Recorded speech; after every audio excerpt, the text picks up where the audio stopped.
ଆପଣଙ୍କ ପାଇଁ ଖୁସି ଖବର ଆସିବ ସୁଭଦ୍ରା ଟଙ୍କା। କାହାକୁ ମିଳିବ 5,000, କାହାକୁ ମିଳିବ 10,000।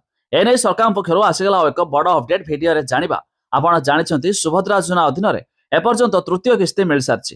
ଏବେ ବାକି ରହିଛି ଆସିବାକୁ ନେଇ ଚତୁର୍ଥ କିସ୍ତି।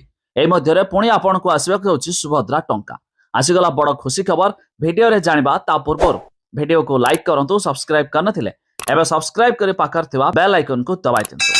ଆଗାମୀ 18 ତାରିଖ ଭିତରେ ମିଳିବ ସୁଭଦ୍ରା ଟଙ୍କା। ଏଭଳି ସୂଚନା ଦେଇଛନ୍ତି ଉପମୁଖ୍ୟମନ୍ତ୍ରୀ ପ୍ରଭାତୀ ପରିଡ଼ା। ମହିଳାଙ୍କୁ ଆତ୍ମନିର୍ଭର ସଶକ୍ତ କରିବା ପାଇଁ ଆରମ୍ଭ ହୋଇଛି ସୁଭଦ୍ରା ଯୋଜନା। ବର୍ଷକରେ 5,000 ଲେଖାଏଁ ଦୁଇଟି କିସ୍ତି 10,000 ମିଳିବ। ଏହିଭଳି 5 ବର୍ଷରେ 50,000 ଟଙ୍କା ପାଇବେ ହିତାଧିକାରୀ। ସବୁଠାରୁ ବଡ଼ କଥା ଯାହାକି ଉପମୁଖ୍ୟମନ୍ତ୍ରୀ ପ୍ରଭାତୀ ପରିଡ଼ା ଏହା ସୂଚନା ଦେଇଛନ୍ତି, ଏଯାବତ୍ ସୁଭଦ୍ରା ଯୋଜନାରେ ମୋଟ 4,57,681 ଜଣ ମହିଳା ସାମିଲ ହୋଇସାରିଛନ୍ତି। ତାଙ୍କ ଭିତରୁ ନୂଆକରି 1,78,398 ଜଣ ମହିଳାଙ୍କୁ ସାମିଲ କରାଯାଇଛି। ତେବେ ଯଦି ଆପଣ ବି ଏଥର ନୂଆ କରି ଆବେଦନ କରିଥିବେ, ଆପଣଙ୍କ ପାଇଁ ଖୁସି ଖବର, ଆପଣଙ୍କୁ ମିଳିବାକୁ ହେଉଛି ସୁଭଦ୍ରା ଯୋଜନାର 5,000 ଟଙ୍କା।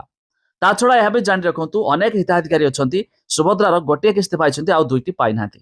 ତେବେ ସେମାନଙ୍କୁ ଆସିବ 10,000। ଏମିତିକି ଯେଉଁମାନେ ଦୁଇଟି କିସ୍ତି ପାଇଛନ୍ତି ଆଉ ଏକ କିସ୍ତି ପାଇନାହାନ୍ତି ସେମାନଙ୍କୁ ଆସିବ 5,000।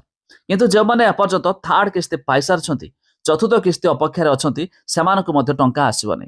ତେବେ ସେମାନଙ୍କୁ ବାର୍ଷିକ ଦୁଇଟି କିସ୍ତିରେ, ଯେମିତି ଗୋଟିଏ ରକ୍ଷାବନ୍ଧନ ଆଉ ଏକ ମହିଳା ଦିବସ ଅବସରରେ ଆସିଥାଏ, ଅର୍ଥାତ୍ ମାର୍ଚ୍ଚ 8 ତାରିଖରେ ଫୋର୍ଥ ଇନଷ୍ଟଲମେଣ୍ଟ ବା ଚତୁର୍ଥ କିସ୍ତି ମଧ୍ୟ ସରକାର ଦେବେ।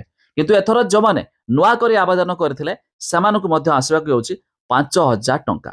ତେବେ ଯଦି ଆପଣ ଭାବୁଥିବେ ଏହି ଟଙ୍କା କାହାକୁ ମିଳିବ, ତେବେ ୱେବସାଇଟ୍ର ଲିଙ୍କ ଆମେ ଡେସ୍କ୍ରିପ୍ସନରେ ଦେଇଛୁ, ଆପଣମାନେ ଯାଇ ମଧ୍ୟ ଲିଷ୍ଟ ଚେକ୍ କରିପାରିବେ।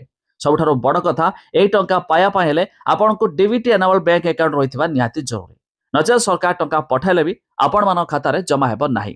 ତେବେ 18 ତାରିଖ ଅର୍ଥାତ୍ ଆଉ 2 ଦିନ ଭିତରେ ଆସିବାକୁ ଯାଉଛି ସୁଭଦ୍ରା ଯୋଜନାର ଆଉ ଏକ କିସ୍ତିର 5,000 ଟଙ୍କା।